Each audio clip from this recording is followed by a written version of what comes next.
안녕하십니까. 오늘 또 열왕기상 말씀 이어가도록 하겠습니다. 오늘은 열왕기상 13장입니다. 제목은 여호와의 말씀을 어긴 하나님의 사람입니다.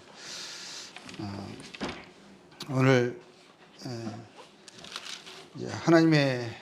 여호와의 말씀을 어긴 하나님의 선지자의 관련된 대목을 저희들이 함께 보도록 하겠습니다.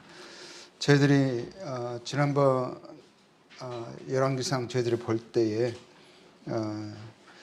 이제 솔로몬 이후에 솔로몬의 그 다음 아들이 르호보암이었죠. 르호보암 때에 이스라엘의 통일 왕국이 남북으로 되었습니다. 그 부분 저희들이 봤었죠. 그리고 이제 북왕국을 이스라엘이라 하고 남왕국을 유다라 하게 됩니다. 북왕국의 초대 왕이 여로보암이었죠. 근데 여로보암이 북왕국의 초대 왕이 되어져서 이스라엘 백성들의 열 지파나 되는 북이스라엘의 왕이 된 거잖아요. 근데 이스라엘이 그 백성들이 다윗의 혈통인 남유다 왕조의 르호보암에게 돌아갈까봐, 또 왜냐하면 예루살렘에 여호와의 성전이 있어서 항상 백성들의 마음이 그 성전을 향해 있을 수 있기 때문에, 그러한 염려 때문에 유사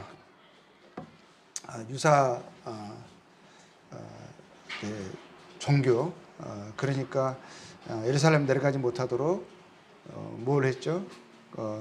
비슷한 절기, 비슷한 어떤 형태의 하나님께 제물을 드리는 그런 유사 종교를 그들이 만들어냈습니다.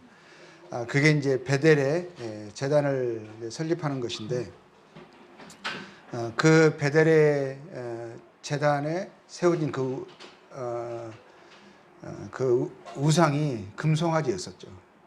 그 베델에 우상을 세우고 또 제단을 세우고, 그리고 이제 거기에 이제 제물을 바치는, 그러니까 베델 제단의 낙성식, 시작하는 그 낙성식을 거행을 하게 됩니다.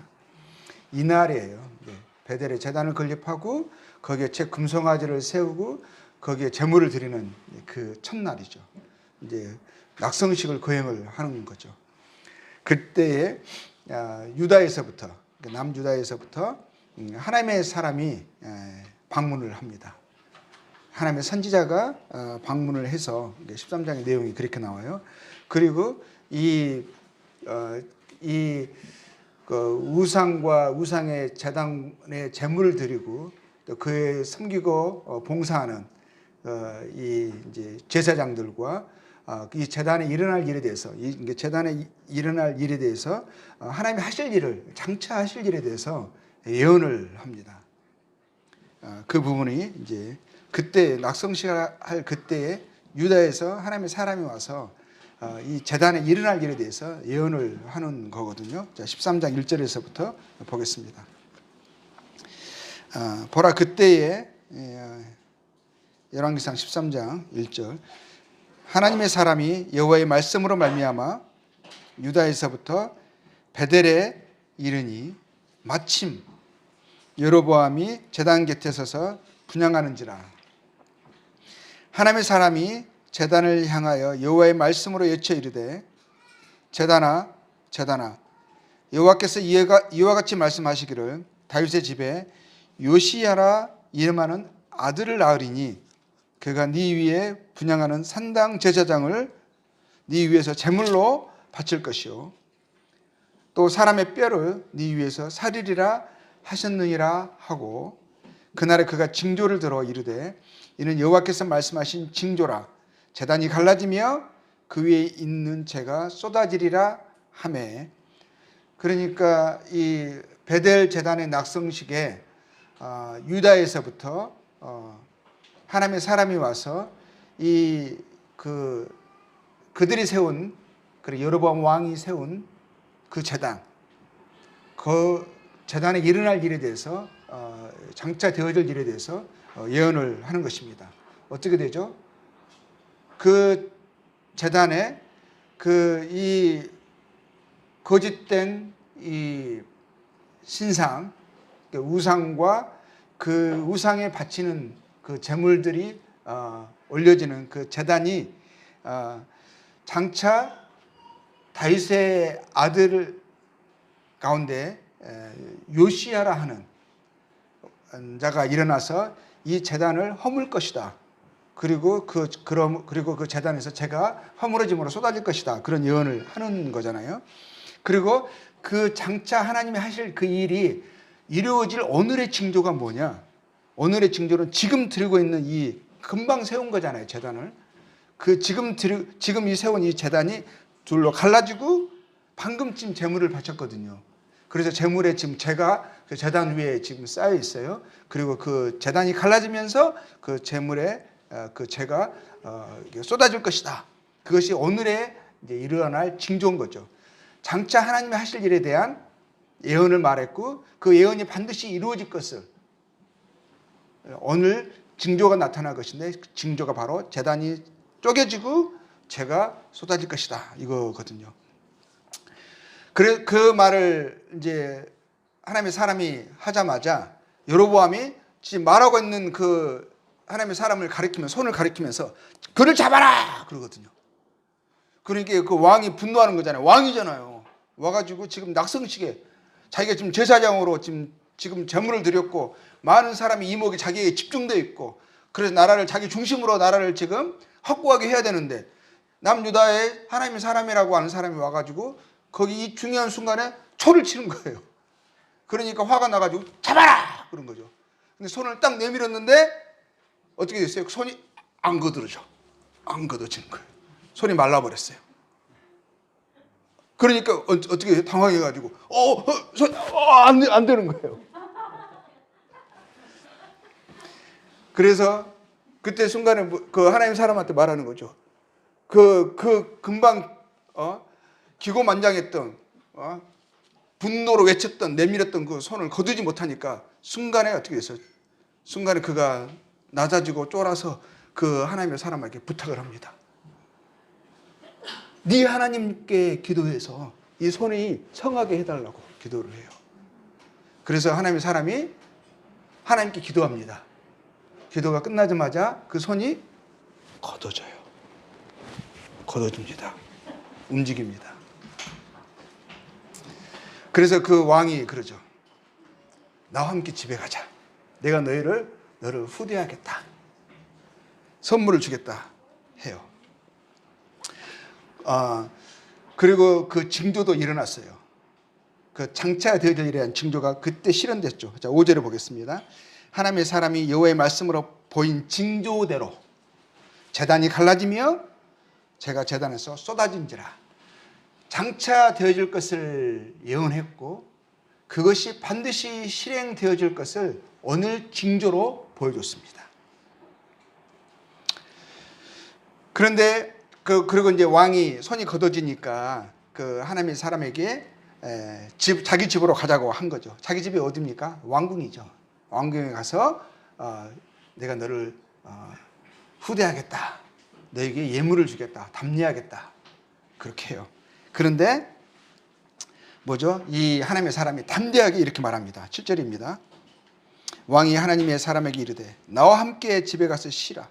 내가 네게 예물을 주리라. 하나님의 사람이 왕께 대답하되 왕께서 왕의 집 절반을 내게 준다 할지라도 나는 왕과 함께 들어가지도 아니하고 이곳에서는 떡도 먹지 아니하고 물도 마시지 아니하리니 이는 곧 여호와의 말씀이 내게 명령하여 이르시기를 떡도 먹지 말며 물도 마시지 말고 왔던 길로 되돌아가지 말라 하셨음이니이다 하고 이에 다른 길로 가고 자기가 베델에 오던 길로 되돌아가지 아니하니라. 이 하나님의 사람이 그 왕의 그 달콤한 제안에 현혹되지 않습니다. 하나님이 그에게 분명하게 명령하셨거든요. 이곳에서는 먹지도 말고 마시지도 말고 네가 이곳에 올 때 왔던 길로도 돌아가지 말고 다른 길로 돌아가라. 남유다로 가라. 분명히 말씀하셨거든요. 그래서 그 하나님의 말씀을 붙들고 그 왕의 그 위협과 그 달콤한 제안에도 굽히지 않고 담대하게 하나님의 말씀을 전하고 또 순종해서 또 거절해서 하나님의 말씀대로 왔던 길로 가는 게 아니라 다른 길로 남유다로 돌아갑니다. 적지 않는 짧지 않은 거리를 왔어요. 그리고 아무것도 여기서 먹지 못했어요. 그리고 그 긴장과 위협 속에 그 하나님의 말씀을 두려워하지 않고 담대하게 전했습니다. 배고파요. 육체에 허기를 갖고 있습니다. 목말라요. 그 왕이 그 순간에 달콤한 제안을 했음에도 불구하고 그것을 담대하게 뿌리치고 뒤돌아섭니다. 그런데 그때요, 베델 제단의 낙성식에 이제 사람들이 있잖아요. 근데 이 베델에도 하나님의 베델에도 늙은 선지자가 있었어요. 근데 선지자가 베델의 제단의 낙성식에 참여하지는 않았는데 거기에 그의 아들들이 있었어요. 참여하고 있었어요. 자, 11절 보겠습니다. 베델에 한 늙은 선지자가 살더니 그의 아들들이 와서 이날에 하나님의 사람이 베델에서 행한 모든 일을 그에게 말하고 또 그가 왕에게 드린 말씀도 그들이 그들의 아버지에게 말한지라. 그 늙은 선지자는 제단의 낙성식에는 참여하지 않았어요. 그런데 희한하게도 그의 아들들이 거기에 있었어요. 그래서 거기서 되어진 모든 것을 보았고 하나님의 사람의 예언을 들었고 그가 한 일을 또 당대에 이루어진 그 징조를 보았습니다. 하나님의 사람의 그 단호함과 또 하나님의 말씀을 담대하게 증거하고 그 위협과 그 달콤한 제안을 거절하고 거기에 굽히지 않고 하나님의 말씀을 순종하는 것을 보았습니다. 그래서 이 하나님의 이 늙은 선지자가 그 아들들을 통해서 베델 제단에서 있었던 이러한 일을 듣고요, 그 하나님의 사람이 어느 길로 갔는가를 들은 뒤에 확인한 다음에 급히 뒤를 쫓아갑니다. 쫓아가서 하나님의 그 사람을 만났어요. 그 사람이 상수나무 아래에서 쉬고 있었어요. 잠시 머물고 있을 때 그때 만나가지고 뭐라고 말하냐면 나와 함께 우리 집에 가서 거기서 떡도 먹고 물도 좀 마시고 좀 쉬어라. 이렇게 합니다. 그러니까 동일하게 이 사람이 하나님의 사람이 나는 그럴 수 없다. 하나님이 나에게 여기 이곳에서는 먹지도 말고 마시지도 말라고 왔던 길로 되돌아가지 말라 하셨다. 근데 그 사람이 베델에 살고 있잖아요. 그러면 왔던 길로 다시 돌아가야 되는 거거든요. 그러니까는 그랬는데 이 사람이 뭐라고 말하냐면 자 18절 볼게요. 이 늙은 선지자가 그가 그 사람에게 이르되 나도 그대와 같은 선지자라. 천사가 여호와의 말씀으로 내게 이르기를 그를 네 집으로 데리고 돌아가서 그에게 떡을 먹이고 물을 마시게 하라 하셨느니라 하니 뭐라고요? 이는 그 사람을 속임이라.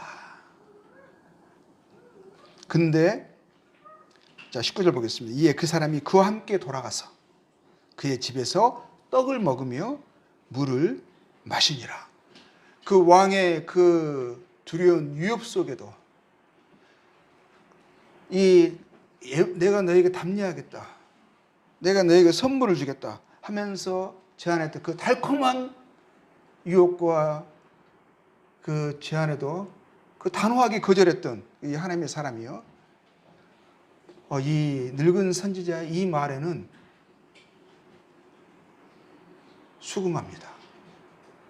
동의합니다. 심지어는 따라갑니다. 근데 그 늙은 선지자가 했던 말은 뭐죠? 하나님이 그에게 처음에 하셨던 그 말씀과 정면으로 위배되는 말이거든요.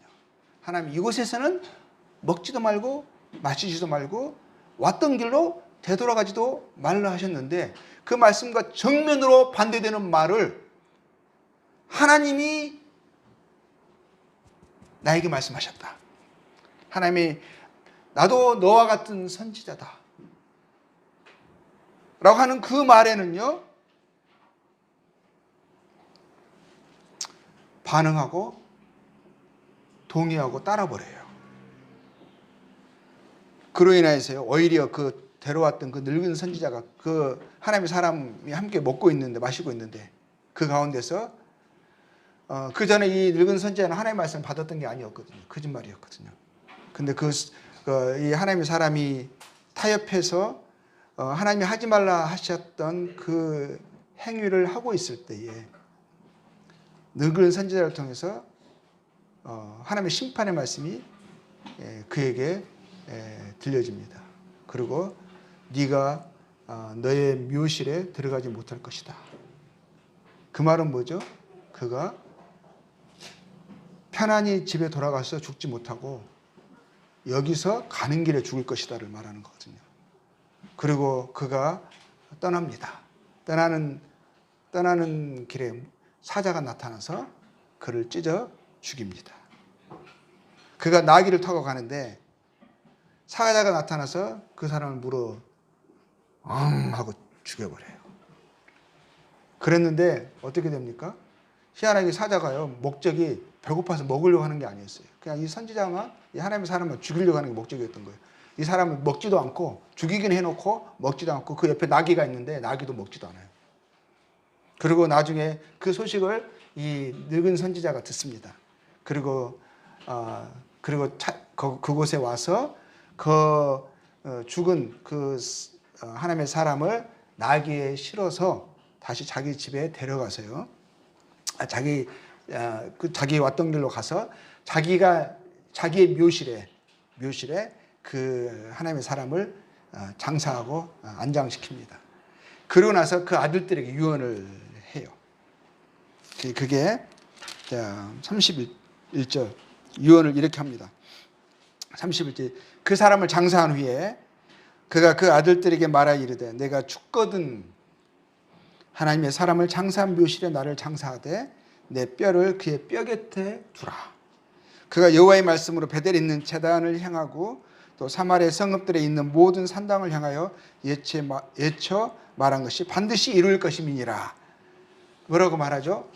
이 늙은 선지자는 이 하나님의 사람이 말한, 예언한 하나님이 장차 베델의 제단과 이스라엘에 하실 일에 대한 하나님이 장차 하실 일에 대한 그 예언의 말씀이 하나님께로 온 하나님의 말씀을 믿었어요.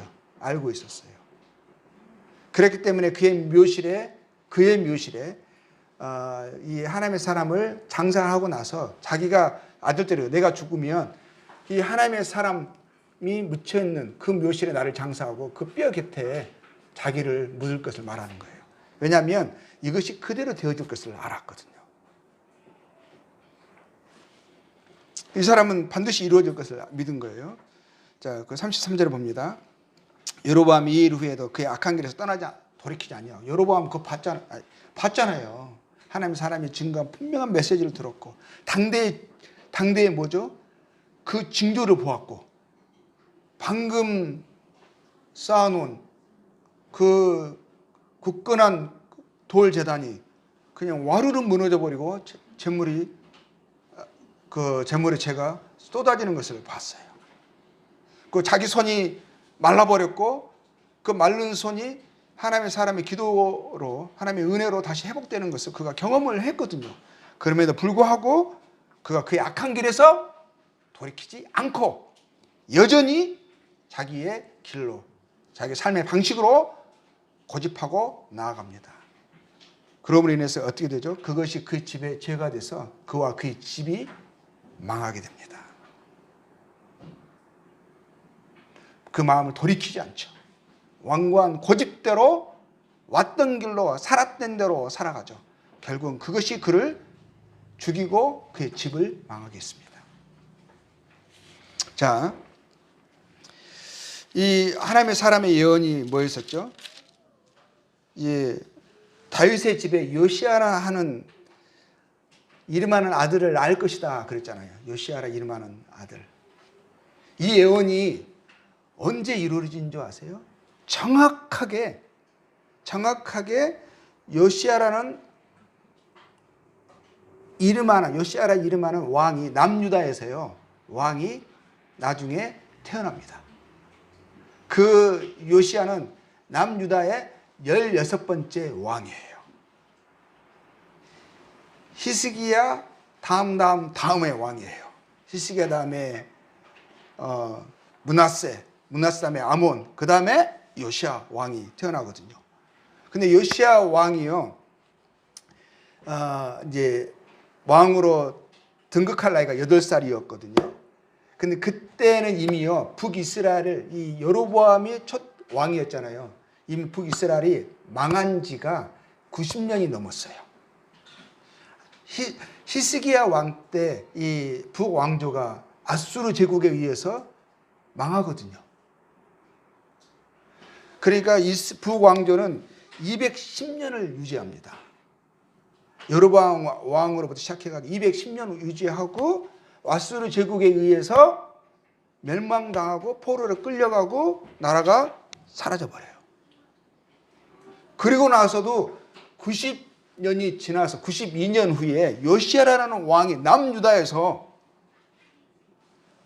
왕이 등극을 하는 거거든요. 예언이 그대로 300년 후에 되어질 예언이요, 예언됐고 그대로 성취가 되었어요.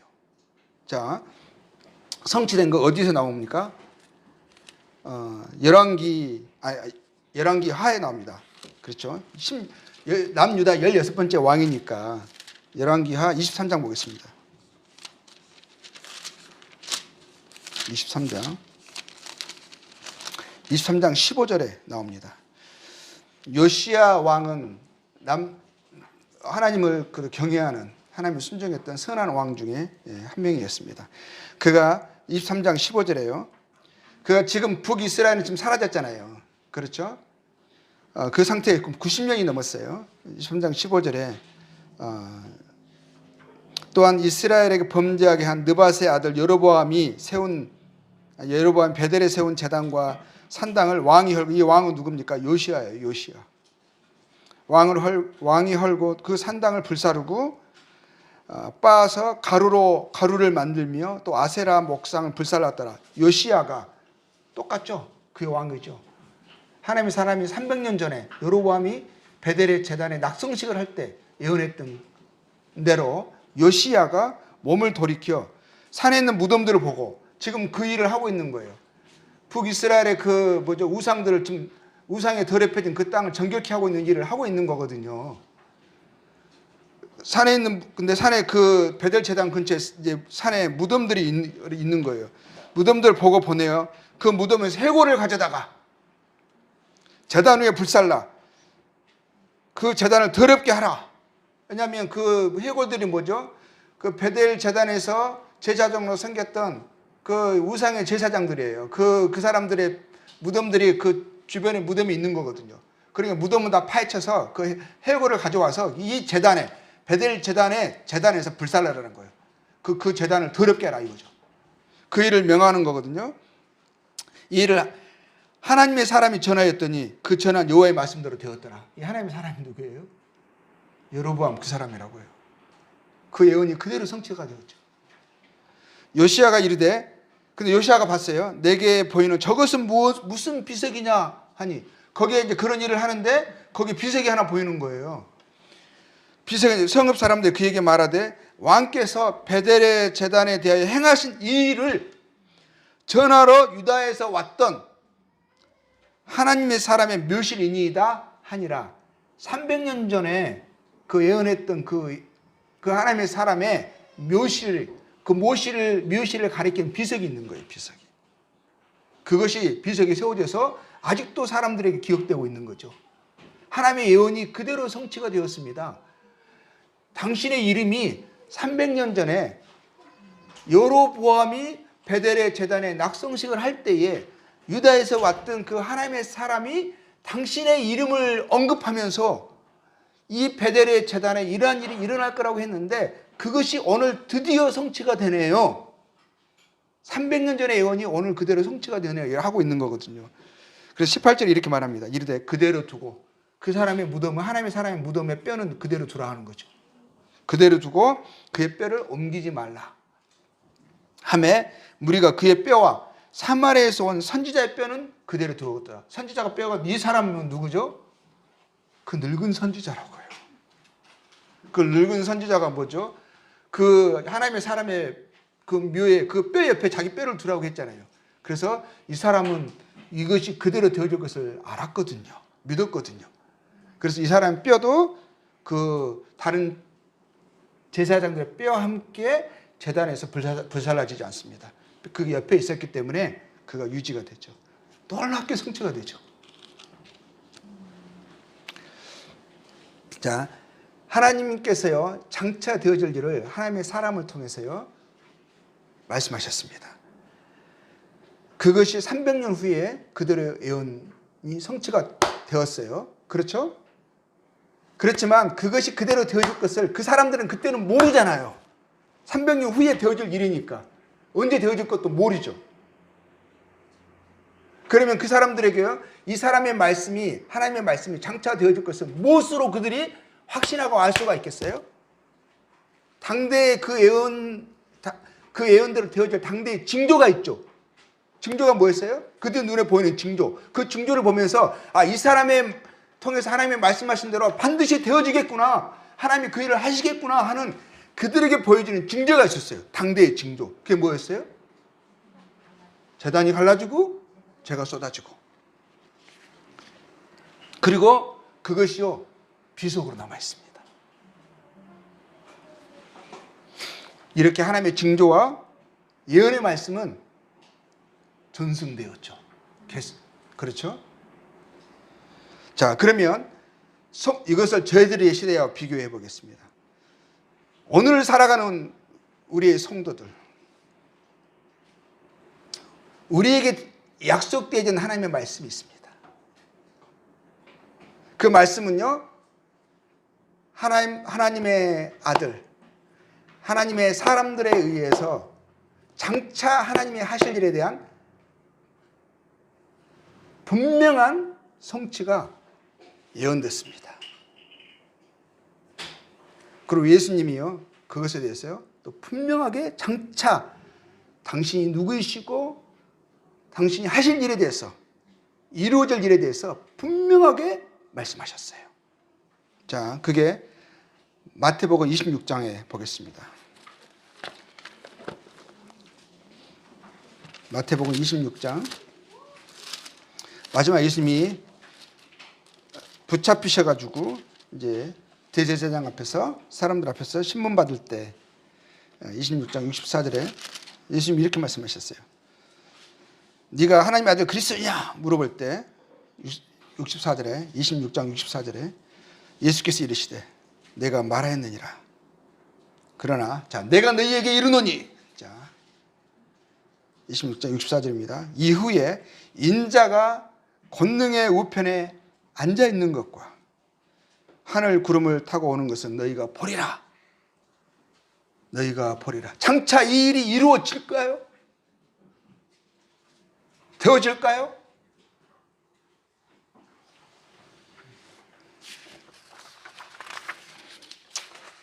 그리고 당대에 하나님께서 말씀하신 이 일이 반드시 이루어질 것이라는 것. 주님이 다시 오시고 그분이 하나님이시고 심판주이시고 그의 모든 영광과 권능을 가지시고 다시 이 땅에 오셔서 세상을 심판하실 것에 대해서 분명히 말씀하셨어요. 이 말씀이 이루어질까요? 미래의 일입니다. 아직까지 이루어지지 않았어요. 이루어질 것을 우리는 확신합니까? 이루어질 것을요 이루어진다고 말씀하시고 당대에 이것이 이루어질 징조를 보여주셨어요. 분명한 징조. 그 징조를 보면서 예수님이 하신 말씀이 반드시 이루어질 것이라 하셨어요. 당대에 보여주신 징조가 뭘까요? 주님이 부활하셨습니다.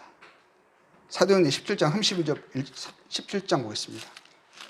우리 부활하신 거 다 아니까요. 이게 큰 증거가 있습니다. 사람들이 그걸 그때 봤어요. 목격자들이 있었어요. 한두 명이 아니었어요.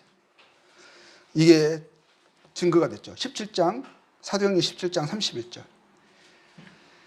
이는 정하신 사람으로 하여금 천하를 공의로 심판할 날을 작정하시고 이에 그를 죽은 자 가운데서 다시 살리신 것으로 모든 사람에게 믿을 만한 증거를 주셨음이니라 하니라. 믿을 만한 증거, 당대에 이루어진 증거가 무엇입니까? 주님이 죽으셨습니다. 분명히 죽으셨어요. 쪼개지셨어요. 그런데 다시 살아나셨습니다. 살아나셔서 다시 사신 것을 40일 동안 분명한 증거로 나타내 주셨습니다.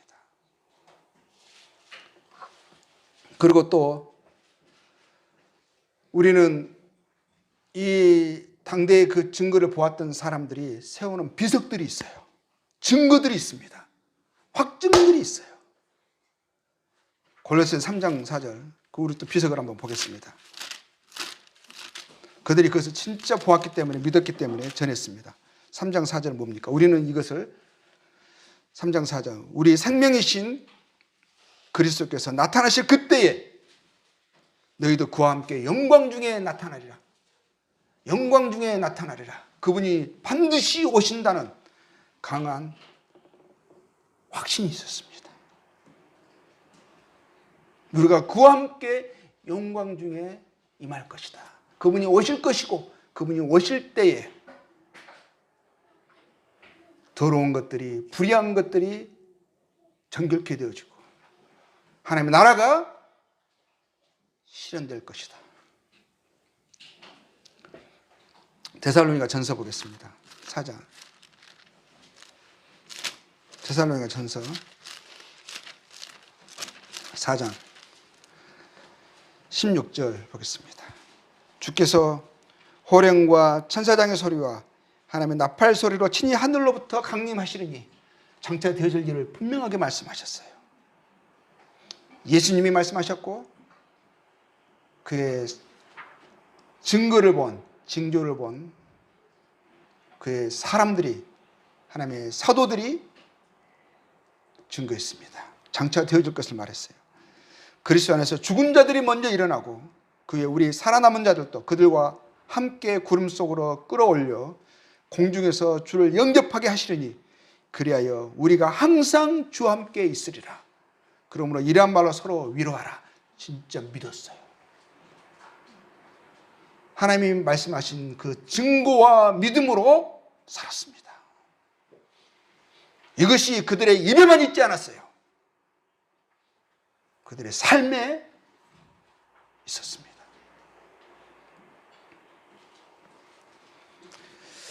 당대의 부활의 목격자들과요, 초대교회와 성도들에게 보여주신 분명한 징조들이요, 사도행전에 기록되어 있죠. 그렇죠? 당대의 증거들이에요. 당대의 징조들. 그들이 보았어요. 여로보암 때 제단이 갈라지고 제단 위에 재가 쏟아지고 이러한 것이 징조로 나타나서 하나님이 이 하나님의 사람을 통해서 하신 말씀이 반드시 이루어지겠구나 하는 것을 그들로 하여금 믿게 하였던 것처럼, 또 그의 하나님의 사람의 그 증거가 비속으로 남아서 사람들에게 기억됐던 것처럼, 그리고 그것이 그때 성취되어질 때 사람들에게 다시 회자되고 확인되어졌던 것처럼, 우리는 사도행전 통해서 뭘 봅니까? 하나님의 그때 반드시 약속하신 것을 반드시 이루시겠다는 징조들을 우리가 보죠. 많은 징조들이 있습니다. 하나만 보여주신 게 아니에요. 많은 징조들. 오순절 때 일어났던 일들, 스데반이 돌을 맞아가면서도 그 얼굴이 천사와 같이 되어지고 그가 눈을 들어 하늘을 보는데 하늘이 열려서 그의 눈에는 뭐죠? 뭘 봅니까? 하나님의 영광과 예수께서 하나님 우편에 서신 것을 그의 눈으로 보았습니다. 그건 그 당대의 사람들에게 하나님이 예수님과 그의 사도들 통해서 말씀하신 그것들이 반드시 이루어질 것이라는 징조였었죠. 우리는 그들의 눈을 통해서 뭘 봅니까? 일어난 징조들 통해서 예수님의 그 약속의 말씀이 그 하셨던 하나님이 하실 일이 반드시 이루어지겠구나. 하나님이 하신 일과 그리고 말씀하신 것을 반드시 이루실 장차 되어질 일들에 대한 하나님의 징조와 역사들에 대한 비석이 우리에게 여전히 남아있고 강력하게 증거하고 있습니다. 그것은 성경의 역사입니다.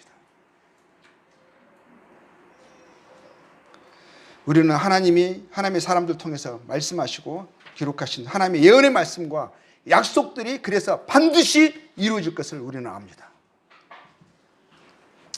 이 하나님의 사람이요, 여로보암 왕의 큰 위협과 유혹, 시험에 대하여 담대히 하나님을 의지하고 참고 거절하고 승리했습니다. 그래서 경계하고 각오하고 준비되어 있을 때에는요, 이 왕의 큰 유혹과 이 달콤한 달콤한 유혹을 이길 수가 있었어요.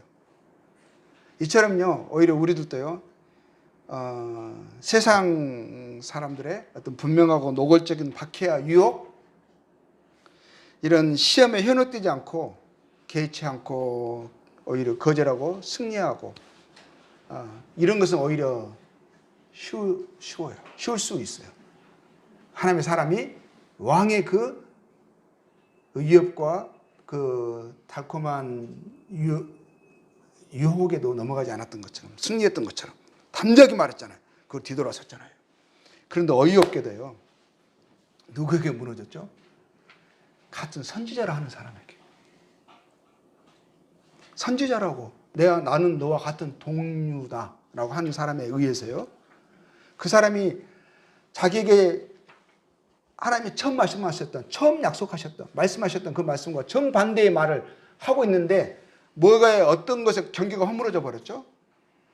나도 너와 같은 선지자다. 하나님이 나에게도 말씀하셨다. 라는 말에 경계가 허물어져 버렸어요. 그래서 타협해 버렸어요. 타협. 처음에 자기가 갖고 있었던 믿음에 그 말씀에 반대되는 행위를 서슴없이 해버렸어요. 보세요. 늙은 선지자는요, 원래는 의심을 했어야 되거든요. 베델의 그 재단에는 있지 않았어요? 근데 누가 있었다고요? 아들들이 있었다니까요. 그 아들들은 뭘 말하는 거예요? 열매예요, 열매.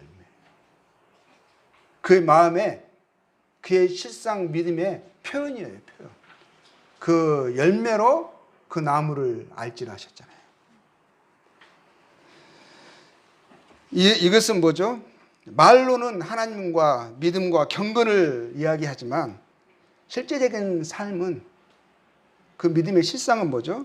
하나님과 그의 진리를 떠나 있는 실제적인 삶의 열매가 그거였거든요. 아들들은 그 우상의 제단 옆에서 여로보암과 함께 있었어요. 근데 이 늙은 선지자가 뭐라고 말하죠? 나도 너와 같은 선지자다. 그러면서 그 말에 이제 속아 넘어가 버리잖아요. 늙은 선지자는 또 우리 시대에 우리에게 뭘 연상시킬 수 있겠어요? 이 사람은 늙은 선지자니까 위험도 있어 보이고요. 하얀 수염에 위험, 연륜, 지식, 경험이 외적으로 풍기지 않겠습니까? 어떻게 보면 이 늙은 선지자가 뭘 암시할까요? 유사 기독교? 그리고 또 심지어는 타협한 형제들? 그들을 연상하게 합니다. 이 선지자와 같은 사람들이요. 이 사람들에게 우리가 쉽게요. 세상에서는 여로보암 앞에서는 담대하게 우리가 딱 대적하는데 이 사람들에게는 우리가 경계가 무너져 버려요. 이 사람들은 주는 말에 또 상처도 더 많이 받아요. 그리고 그들이 하는 것을 따라가기가 쉬워요. 이 선지자 같은 사람들이 누굴까요? 오늘날 한다면 하나님을 믿는다고 시인하고 그리고 경건도 이야기하고 심지어는 경건의 모양도 있어요. 그렇지만 입술의 시인으로 끝나고 믿음의 고백으로 머물 뿐이지 행위로는 나타나지 않는다면, 오히려 그 열매는 세상과 가까이 있다면, 여로보암에 속해 있다면, 경건의 모양은 있는데 경건이 실제 생활에서 열매로 나타나는 경건의 능력이 없다면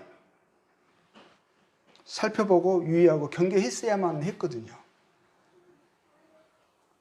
그래서 결코 동의하고 용납하여 그들과 같은 삶의 모습과 행위에 영향받는, 그래서 뒤돌아서는 일이 있어서는 안 됐었거든요.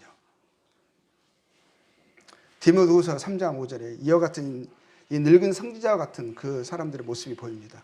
3장 5절 이렇게 되어 있습니다. 경건의 모양은 있으나 경건의 능력은 부인하는 자. 하나님 뭐라고 말씀하셨어요? 이 같은 자들에게서 네가 돌아서라 하셨거든요. 말하기는 쉬워요. 근데 삶에 고백도 있지만 시인도 있지만 그 고백과 시인이 실제임을 삶에서 열매로 행위로 나타내지 않습니다. 그런 사람들에 대해서요, 유의해야 돼요. 그들의 말을 듣고 그들과 동조하고 따라가서는 안 되는 거예요.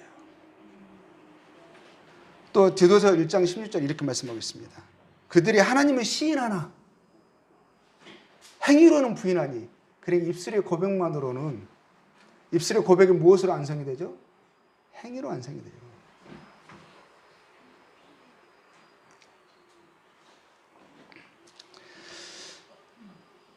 하나님을 시인하나 행위로는 부인하니 가증한 자요 복종하지 아니하는 자요 모든 선한 일을 버리는 자니라.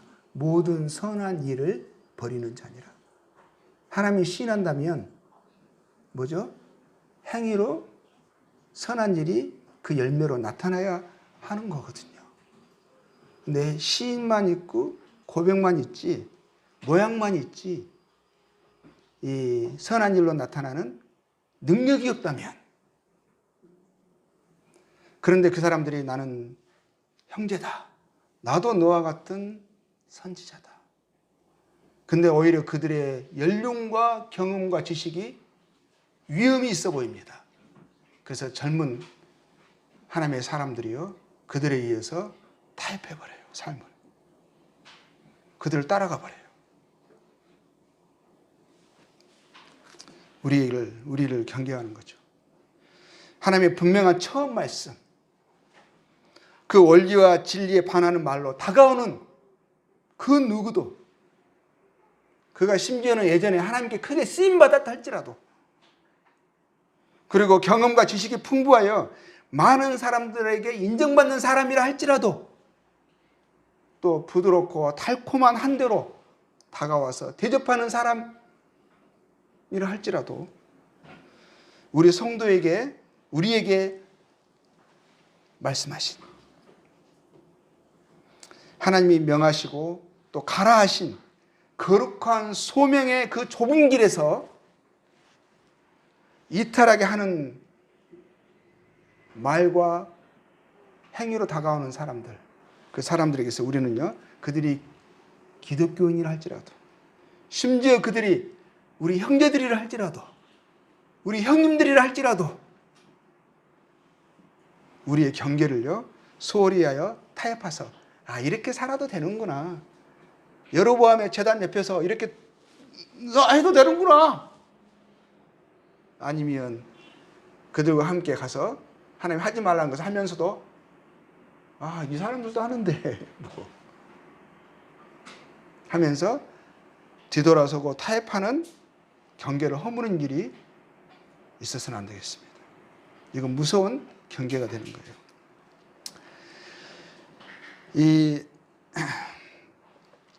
이 하나님의 사람은요 뭐라고 되어 있습니까? 여호와의 말씀을 어긴 하나님의 사람이라는 참 부끄러운 이름을 가진 자가 되어버렸어요. 그 하나님의 말씀을, 되어질 말씀을 분명하게 알고 있었고 전했습니다. 그는 하나님이 그를 통해서 말씀하셨어요.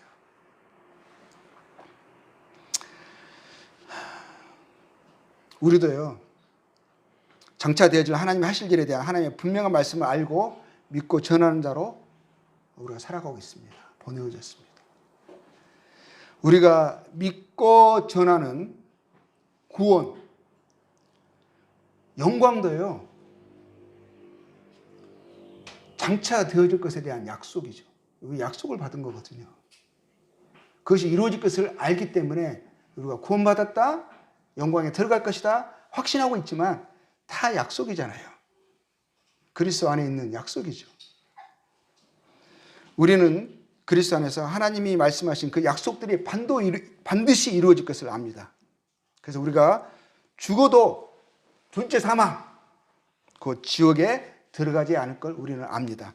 심지어 우리가 이 죄악된 세상에서 죄악된 몸으로 심지어는 죄들을 행하면서 살아가면서도 그럼에도 불구하고 우리는 하나님의 심판대에서 거룩하고 흠없는 자로 우리가 나타나고 하나님의 자녀로서 아들과 딸로서 하나님의 영광에 들어가서 그 영광을 영원토록 참여할 것을 우리는 담대히 알고 믿습니다. 정말 그렇게 되어질 것입니다. 그러한 놀라운 소망의 약속을 믿고 있는 우리가 그 하나님의 사람처럼요, 그가 담대히 하나님 하실 일을 알고 믿었죠. 그걸 증거했죠. 그런데 그가 장차 되어질 하나님의 하실 일에 대해서 알고 믿고 전하는 사람이지만 그가 오늘 해야 될 하나님의 명령이 있거든요. 근데 그는 그 명령을 처음에는 잘했어요. 잘 순종하고 그 믿음을 지키고 처음 행위를 가졌습니다. 그렇죠? 근데 나중에는 그 처음 행위에서 사랑해서 돌아섰어요. 결말이 좋지 않았어요. 부끄러운 결말로 후회스러운 끝마침으로 마무리했습니다. 그러면 우리가요, 이 땅에서 우리 성도들, 지금 오늘을 살아가고 있는 우리 성도들이 이 땅에서 지켜야 할 일, 가야 할 길은 무언가요? 왔던 길로 가지 말라 하셨거든요. 우리에게 지켜야 할 하나님 주신 명령이 있어요. 그것을 우리가 어기면 우리는 부끄러운 삶, 결말, 이름을 갖게 될 것입니다. 비록 우리의 증거가 분명하고 우리의 뼈가 그 우상에 드렸던 제사장들처럼 그 제단 위에서 더럽혀지지는 않을 거지만 오늘을 살아가는 우리의 삶의 간증은 더러워질 것입니다. 하나님이 우리를 기뻐하지 않으실 것입니다. 그러면 우리에게 주어진 하나님의 명령이 무엇일까요? 그 하나님의 사람처럼 오늘을 사는 성도에게 하나님이 주신 우리가 반드시 마음에 새기고 지켜야 할 그 명령은 무엇일까요? 우리에게 주신, 하나님의 사람들인 우리에게 주신, 우리가 오늘을 살아가면서 하나님의 약속의 말씀을 믿고 살아가는 우리들이 오늘을 살아가면서 지켜야 할 그 명령은 무엇일까요? 우리는 그 명령을 타협하지 않고 있습니까? 하나님의 사람처럼 타협해서 뒤돌아서서 왔던 길로 가서 하나님의 말씀에 반대되는 행위를 하고 있습니까? 그 결말은 너무너무 부끄러운 것인데 오히려 그 사람들에 의해서 책망받고 부끄러움을 당할 일인데, 자, 우리에게 주어질 명령이 무엇입니까? 베드로후서 보겠습니다. 베드로후서 3장. 자, 한번 함께 같이 찾아봅시다. 3장 11절. 자, 이 모든 것이 이렇게 풀어지리니, 자, 반드시 이렇게 하나님 말씀하신 대로 되어질 것입니다. 자, 너희가 어떠한 사람이 되어야 마땅하냐? 저희들에게 마땅한 하나님의 명령을, 저희들이 지켜야 할 명령을 주셨습니다. 따라야 할 삶의 행위를 저희에게 말씀하셨습니다. 너희가 어떠한 사람이 되어야 마땅하냐? 뭐라고요? 거룩한 행실과 행실과 경건함으로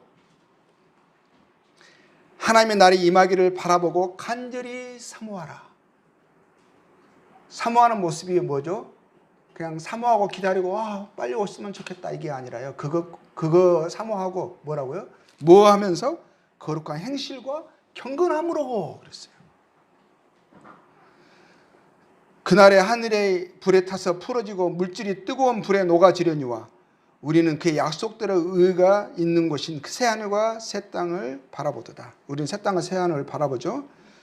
그러므로 사랑하는 자들아, 너희가 이것을 바라보나니 장차 이렇게 되어질 것이니 주 앞에서 오늘을 사는 너희는 주 앞에서 점도 없고 흠도 없이 평강 가운데 나타나기를 힘쓰라. 점도 없고 흠도 없이. 이게 뭐죠? 거룩한 행실이죠. 자, 고린도후서 7장 1절 보겠습니다. 고린도후서 7장 1절입니다. 하나님의 말씀 분명해요. 그 여로보암 앞에 섰던 그 하나님의 사람처럼 그에게 주셨던 그 말씀처럼 저희들에게 주어진 말씀도 분명합니다. 7장 1절은 뭐라고 하셨어요? 고린도후서 7장 1절. 사랑하는 자들아, 이 약속을 가진 우리는 하나님을 두려워하는 가운데서 거룩함을 온전히 이루어 육과 영의 온갖 더러운 것에서 자신을 깨끗하게 하자. 하나님을 두려워하는 가운데 거룩함을 온전히 이루기를 힘쓰라 하십니다. 육과 영, 마음까지도 생각까지도 자신을 깨끗하게 하는 삶을 살라 하십니다. 주님은 하나님의 사람인 나와 여러분에게요, 너희는 세상에 뭐라 하셨죠? 빛이다 하셨어요. 그리고 뭐라 하셨죠? 너희 빛이 사람 앞에 비치게 하여 그들로 너희 착한 행실을 보고 하늘에 계신 너희 아버지께 영광을 돌리게 하라 하셨어요. 너희가 빛을 하시면서요, 그 빛이 뭐라고요? 착한 행실이라 해요. 착한 행실. 행실을 비추어서 사람들로 하여금 너희의 행실을 보고 하나님께 영광을 돌리래요. 근데 우리의 행실이요, 보고 사람들이 실망을 합니다. 착한 행실이 아니에요. 그럼 하나님께 영광이 되겠어요? 이 하나님의 사람처럼 부끄러움을 당하죠. 그의 길은 멸망의 길입니다. 부끄러운 길입니다.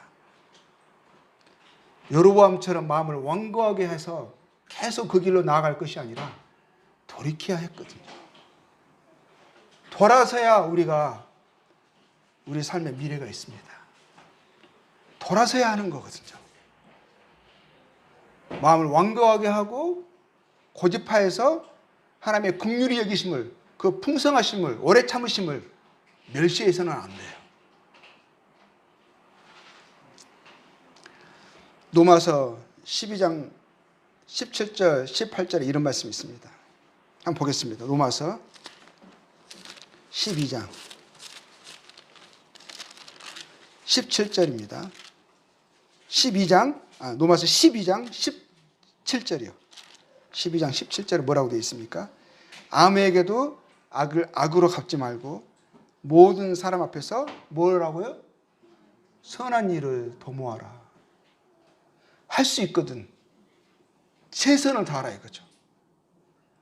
너희로서는 모든 사람과 더불어 화목하라. 히브리서 다른 말씀은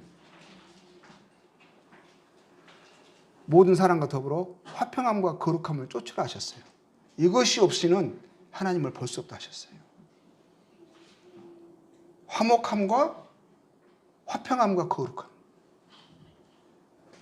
모든 사람 앞에서 선한 일을 도모하라. 할 수 있거든. 너희로서는 모든 사람과 더불어 화목하라.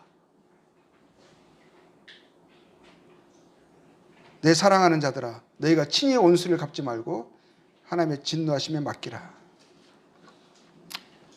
자, 21절 볼게요. 21절. 악에게 지지 말고 선으로 악을 이기라 하셨죠.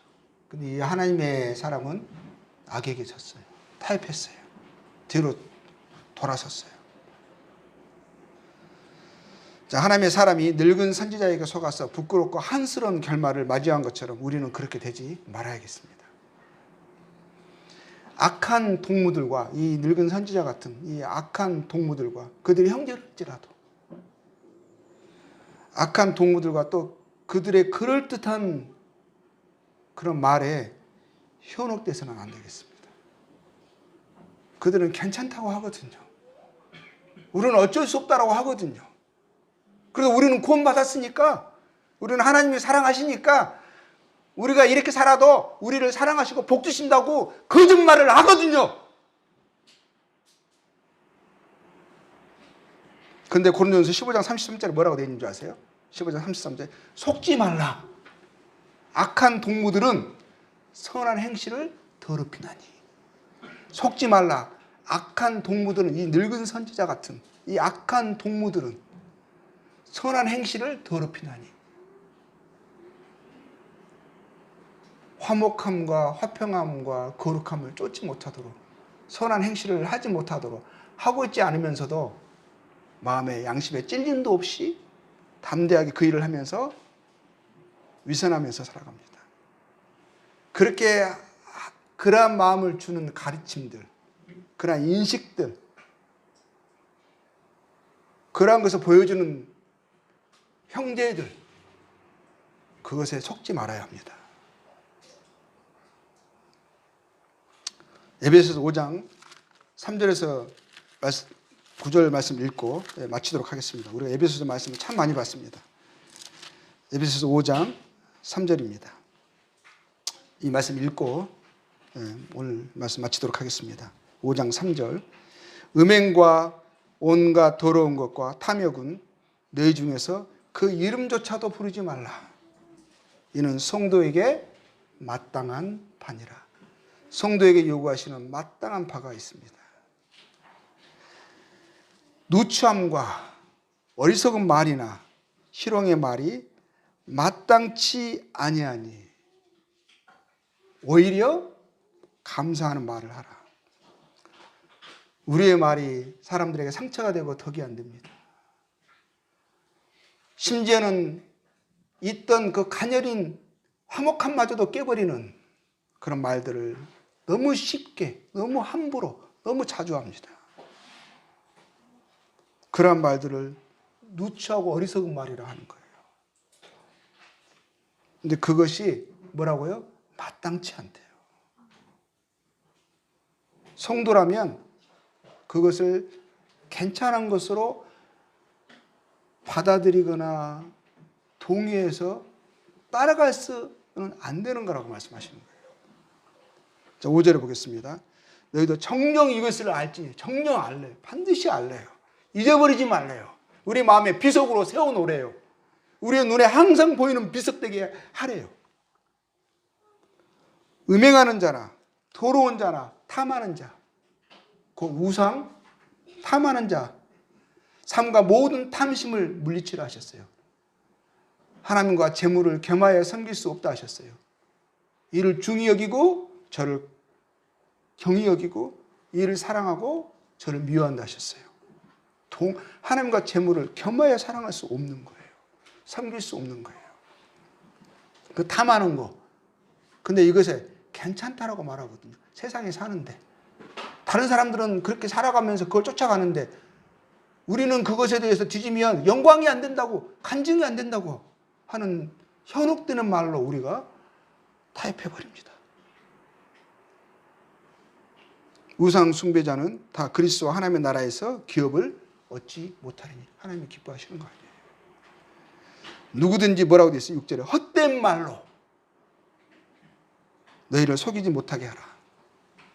늙은 선지자의 말을 들어서는 안 되는 거예요. 이로 말미암아 하나님의 진노가 불순종의 아들들에게 임하나니 하나님은 불의에 대하여 진노하세요.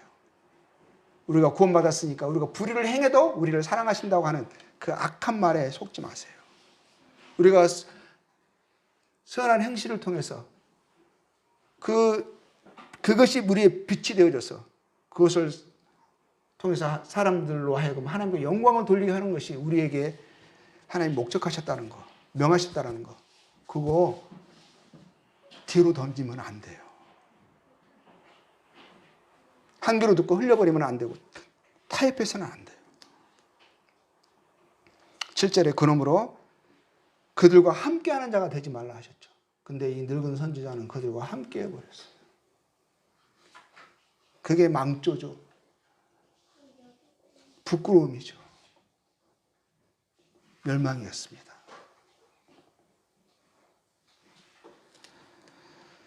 너희가 전에는 어둠이더니 이제는 주 안에서 빛이라.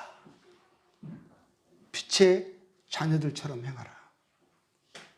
빛의 열매는 뭐예요? 행실이에요. 행실. 모든 착함, 의로움, 진실함에 있느니라. 말씀에 항상 이런 것만 있어요. 이것을 떼내고 말씀을 보면 말씀을 버려야 될 거예요. 비석을 허물어야 될 거예요. 우리가 하나님이 말씀하신 대로 이 하나님의 사람처럼 우리가 그 처음에 그가 가졌던 그 처음의 행위를 우리가 그것에서 타협하거나 되돌아서는 안 되겠습니다. 처음 행위를 갖는 저희들 돼서 우리에게 명하신 것을 우리가 지키고 순종함으로 하나님께 영광이 되어지는 그런 합당한 성도의 삶을 우리가 힘있게 살아가기를 원합니다. 네, 감사합니다.